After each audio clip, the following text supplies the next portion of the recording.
All right, so I thought I'll just make a quick video for my UST projector, the Epson LS800 with the L8 screen Aeon CLR3 ALR screen, 123 inches.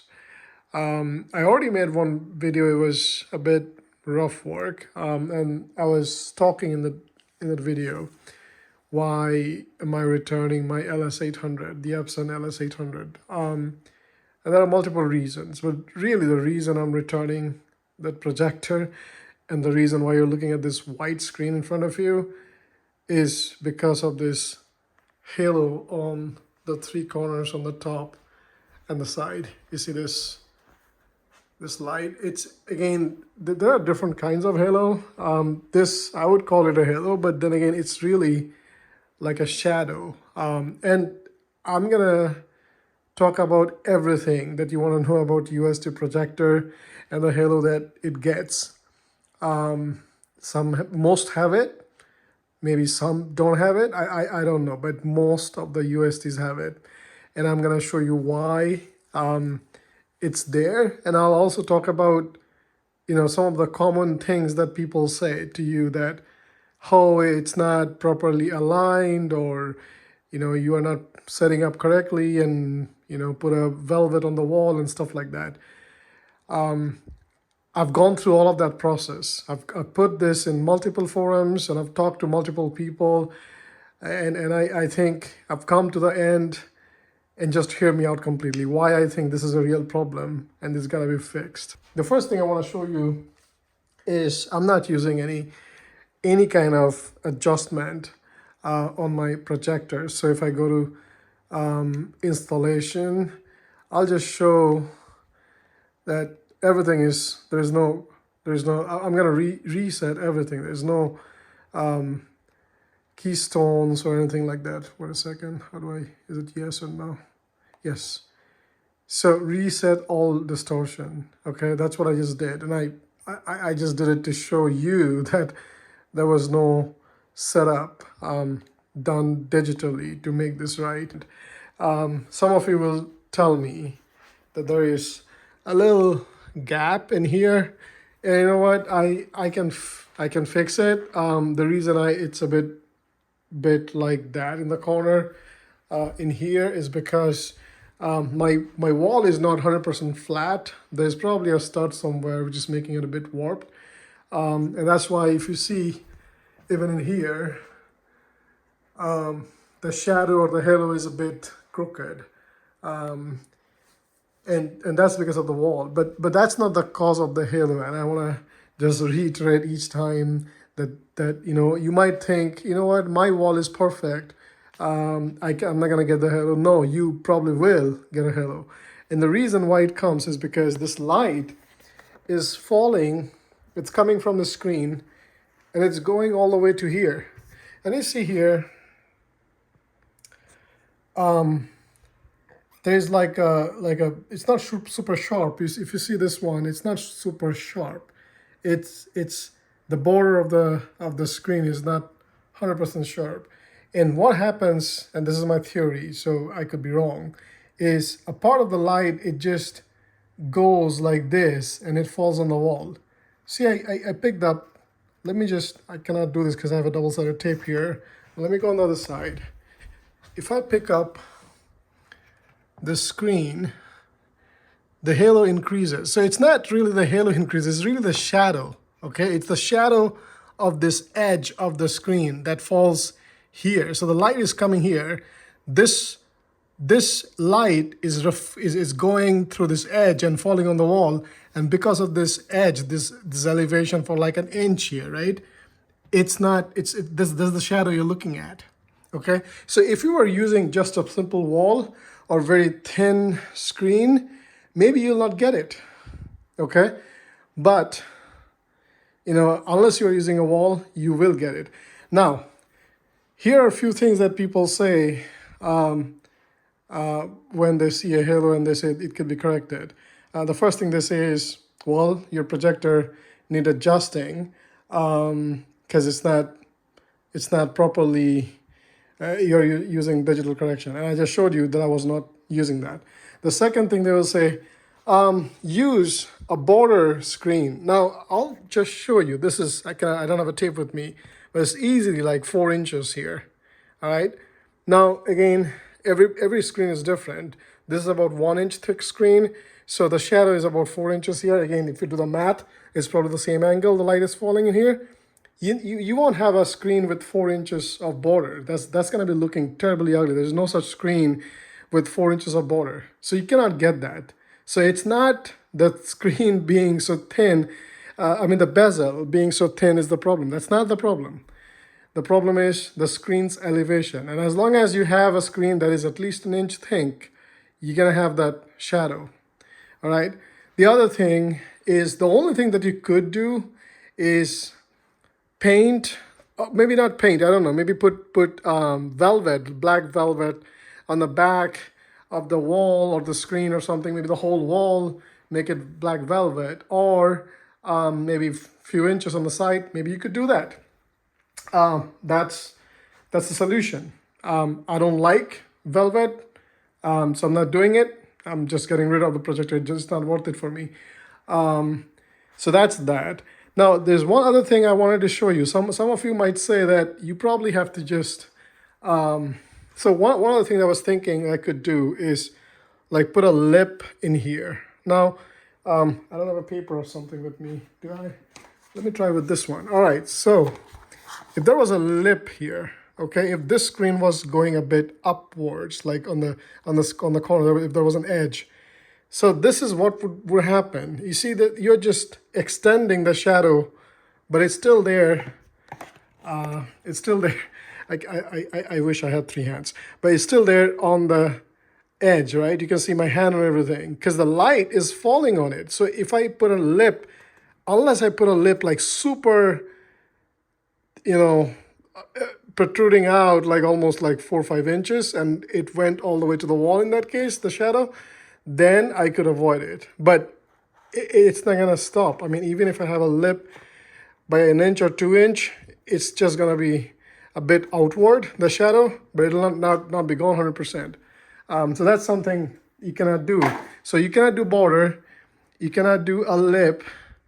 Yes, you could probably do a velvet, but I mean, I don't know. I'm not sure if it's gonna work. Probably it'll work because velvet supposedly takes away, like it absorbs every light possible. So maybe it's gonna work, but that's that. All right, so the last thing I want to try and I want to show is, all right, so I'm using one hand with my projector, and so it's not really, I was just gonna show, like, if I go in, right, look at this, I'm moving this in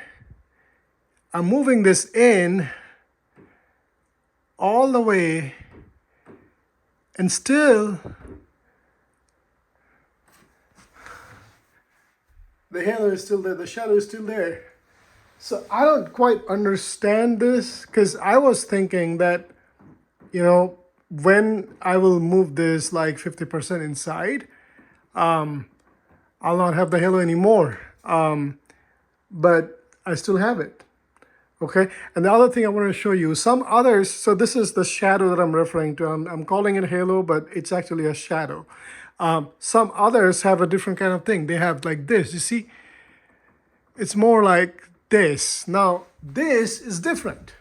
All right, this is where the light actually is coming outside, and the screen light is falling into it. Again, I said at the beginning of this video that that's what is happening for this shadow, but there must be some difference between like the light, like the image itself going into the screen versus some kind of a reflection or something that is going into the wall. I don't know. I mean, it's the UST industry. They should really solve this. It's just unbelievable that there's like hundreds of videos on YouTube about, how bright they are, how great they are and everything. But nobody talks about the halos. And I just, am I like paranoid here? Because I don't understand. I mean, again, this is a widescreen, so you're not going to be watching a wide screen on a TV or a projector. I understand that. But there are times you'll be watching in a dark room any movie, and movies sometimes have bright scenes. And then just look at this. I mean, when a bright scene comes up, like a skiing or something, and it shows up this weird lines on the four corners or three corners, it just looks ugly. So I don't know if I'm paranoid about this, but at least I feel like this is something, if I was the owner of the UST industry, I would have solved it. I don't know how I would have solved it, but I mean, come on, they're just making projectors of 8K and all that stuff. I mean, how can they not solve it? Now, the other day I was talking to a guy, and he said, so Hisense, they have projector on the screen, they're coupled together, and what they do is they put a little lip on the edges of the screen, and then that guards the light that is falling outside. And I think that should work. But then he said the light actually does fall on that lip itself, and the lip apparently for some reason is not velvet or something. It's just like a metal, so it actually shines. So that's the problem too. But I guess they're trying to resolve it. I was reading somewhere the Stewart screen is coming up with another lip kind of solution to stop the halo or stop the shadow, whatever you call it. But again, these are like, it still seems like we are in the like a beta testing for all of these things. I mean, why am I gonna have to solve all these things as a consumer in 2023? It makes no sense to me. So yeah, I mean, yeah, there are other things I don't like about the projector. I don't like the fan noise. I don't like the fact that it has an Android TV. And yes, somebody said that I could, set the screen as default to open on the Fire Stick or something. I couldn't find it. I even called Epson. I went through the manual. I couldn't find it. Maybe I didn't look properly. But anyway, that's another reason I don't like it. I don't like the fan noise. Yeah,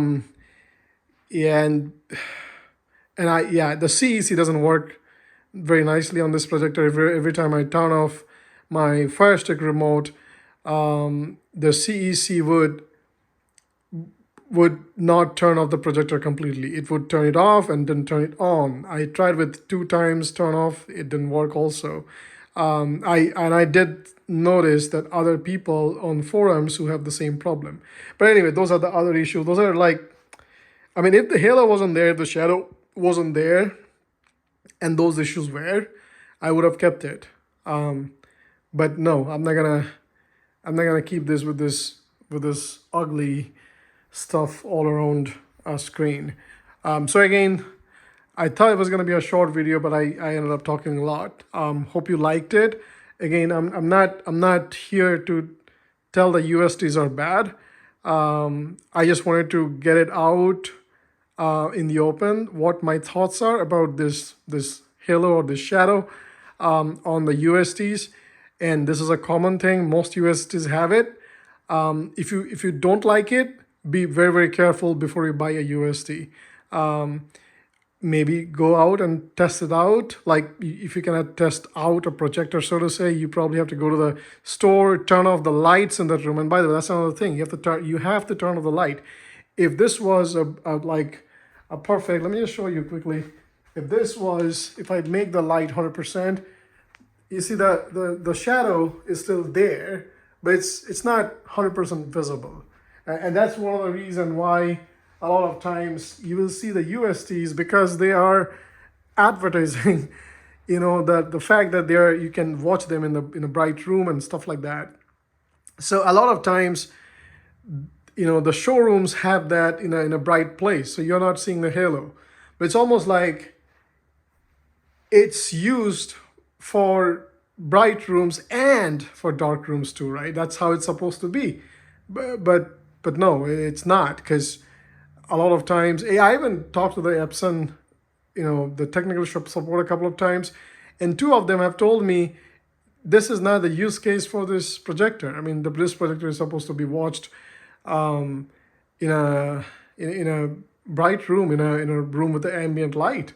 I'm like, yes, but then it should also be watchable in a dark room too. I mean, how can I like watch a big movie in a 123-inch screen and I mean, you cannot expect me to be always watching like in a